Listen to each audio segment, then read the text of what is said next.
Hello guys and welcome back into a new brand video. In today's tutorial, I'm going to show you how to create a field on the contact objects in Salesforce. So make sure to watch the video to the end and follow these simple steps.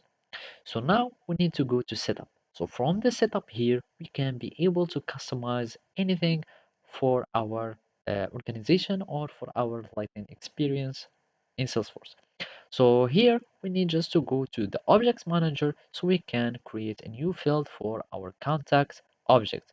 So basically all the fields here or all the elements in Salesforce are an object. So in the quick find, search for the quick objects manager. We need just to search for the objects manager, and from here we click on contact. By clicking on contact, we will be able to go and search for uh, fields in relationship. By going here, we will see that we can find all the fields here. And basically, we can create a new field or a custom field for any object. All you need is just to click on new. Click on new, and here you will need just to give the data type of the object.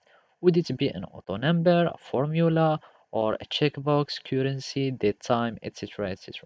So whenever you want or you choose your type, for example, I'm going to make it a date, for example, and click on next.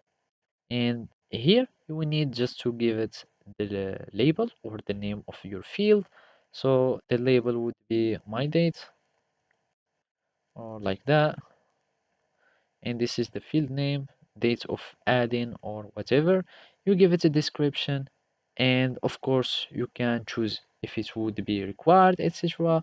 You go next and you choose all the visibility either for all the users or not.